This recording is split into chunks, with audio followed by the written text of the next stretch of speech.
आता परवा 26 जानेवारी होती. माझ्याबद्दल तर एक मस्त चाललं इलेक्ट्रॉनिक मीडियात.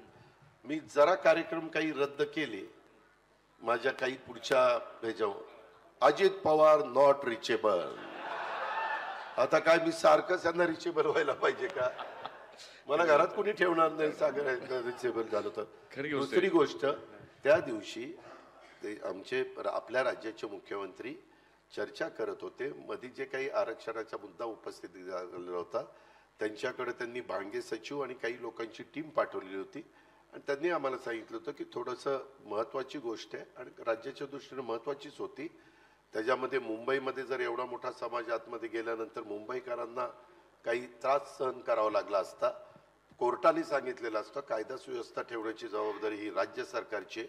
त्याच्यावर ते राज्य सरकारचंच काम होतं आणि ह्याच्यातनं पण नीटपणे मार्ग निघावा, प्रत्येकाचा मान सन्मान त्या ठिकाणी राहावा, कुणालाही त्याच्यामध्ये असं काहीतरी खटकेल असं कोणी वागू नये.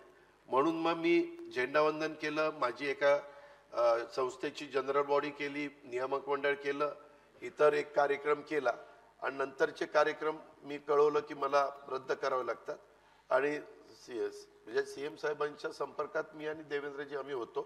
कारण कधी पण विचार करत असताना काही निर्णय घ्यायचा तर आज 3 पक्षाचं आमचं सरकार आहे. शेवटी राज्याचे प्रमुख म्हणून एकनाथराव शिंदेंना पूर्ण अधिकार आहे, त्याबद्दल दुमत नाही. परंतु अशा प्रकारचे काही निर्णय ज्यावेळेस घ्यायचे असतात ते देवेंद्रजींच्याही कानावर घालतात, माझ्याही कानावर घालतात. आम्हालाही थोडं बहुत अनुभव, देवेंद्रजींना 5 वर्ष मुख्यमंत्रीपदाचा अनुभव आहे, मला अनेक वर्ष उपमुख्यमंत्रीपदाचा अनुभव आहे. त्याच्यामुळं पुढची काही गोष्टी करत असताना त्याच्यातनं महाराष्ट्रातलं वातावरण खराब होऊ नये, काही तेढ कुणाच्या मनामध्ये निर्माण होऊ नये, काही त्याच्यामध्ये वेगळ्या विकृती त्याच्यातनं पुढे येऊन काहीतरी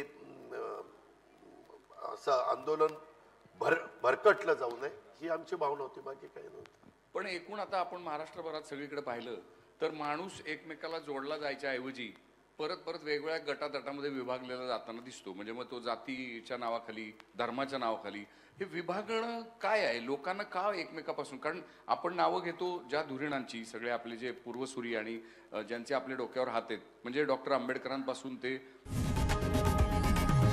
लोकशाही मराठी ऐका, पहा, जागरूक रहा.